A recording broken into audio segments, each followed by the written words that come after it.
Bienvenue à tous, compagnons explorateurs, je suis Kylian pour Epopée Culture et aujourd'hui je vais vous présenter l'album KLR du Saiyan Supa Crew pour une première épopée musicale.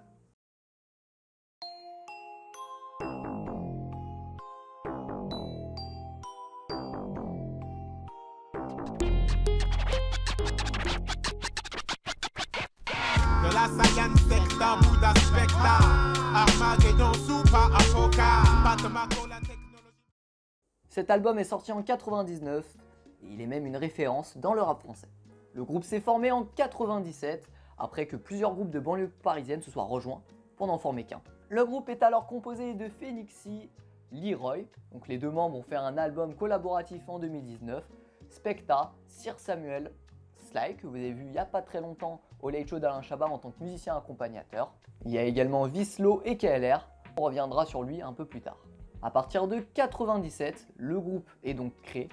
C'est seulement en 99, après plusieurs maxi, plusieurs EP, que le groupe aura enfin leurs pattes, si reconnaissables encore aujourd'hui. Le Saiyan Supa, qui peut la vague sans jamais soigner, rapide comme le vent, entendre les âmes enflammées, une flamme, le cyclone, décime la masse affamée, les hommes sur la place de rassembler. Je me lève et je te bouscule. Ah ouais, Omar, c'est génial le Saiyan Supa Crew. Mais malheureusement, le 12 avril 98, KLR décède des suites d'un accident de voiture. Cette date, seulement un an avant la sortie de l'album, marque la fin d'un MC, mais pourtant le début d'un groupe de légende. Comme vous l'aurez sans doute remarqué, le nom de KLR comme nom d'album n'est pas anodin. C'est en effet un hommage au MC disparu. Le groupe, comme on l'a écrit dans le titre, s'inspire de groupes différents, de styles de musique différents, et c'est donc bien l'éclectisme qui est le maître mot de cet album. Le groupe a des inspirations du côté du rap américain des années 90, comme le Wu-Tang ou de Pharcyde, pour le côté musicalité et technique.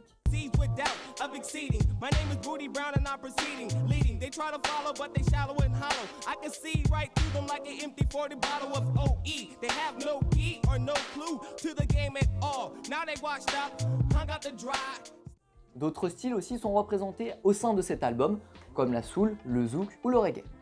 Mais la deuxième force de cet album, c'est bien la variété des sujets qu'il aborde. On retrouve énormément de sujets, notamment la drogue dans Que dit-on,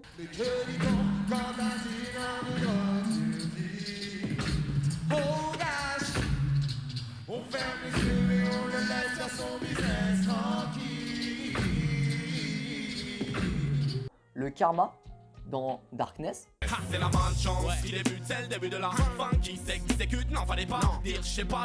dans Saoule-moi pas, on peut retrouver les relations dans les couples mixtes, Souci pour une story à 6 sous, simplement parce que tu rougis face à lui et sa peau trop rousse.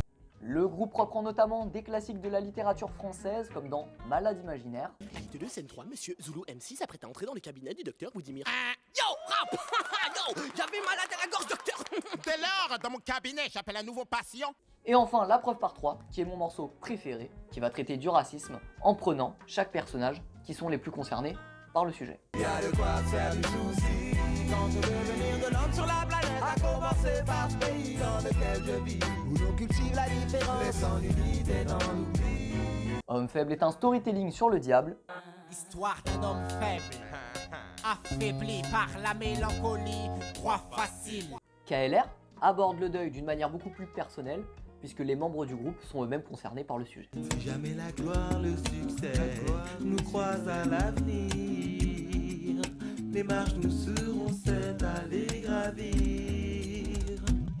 Un samedi soir à Damartin, on devait se téléphoner le lendemain matin. J'ai pas dit au revoir, tu sais pas comment ça m'attend. Le groupe prend de l'avance sur ses semblables dans les domaines de la musicalité et de la technique, en tout cas à la fin des années 90. L'album très singulier pour l'époque prend de l'avance techniquement, de par leurs allitérations, de par leur figure de style, mais également de par leur vitesse, qui est rarement égalée à cette époque. Cherche pas ton place dans un micro, associant des noms auxquels tu n'y connais rien à rien. Ça ne mène à rien. Le nom fait pas flow, mais le flow fait que l'on c'est bien. 3 interviews par Frédérico. Si tu feras des ricos, c'est de radio. Le groupe se démarque donc par leur grande polyvalence.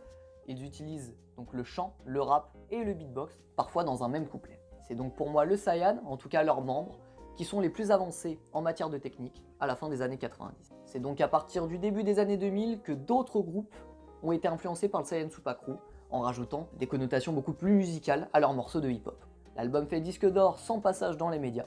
C'est seulement à partir de ces 100 000 ventes que ceux-ci vont commencer à s'intéresser au groupe et les faire exploser grâce à un morceau.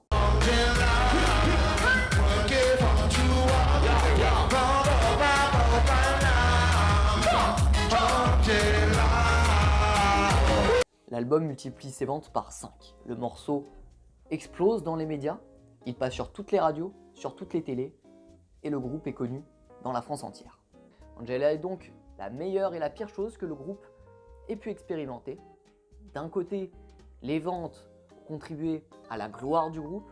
Malheureusement, à cause d'Angela, trop de morceaux ont été délaissés au profit de ce tube. Le public passe à côté de morceaux très intéressants que j'ai abordés tout à l'heure, pourtant très accessibles au grand public. Merci d'avoir pris le temps de regarder cette vidéo. Si vous êtes intéressé par le CN, n'hésitez pas à voir les travaux qu'ils ont fait, les morceaux, les autres albums plus récents, surtout si vous êtes amateur de rap français.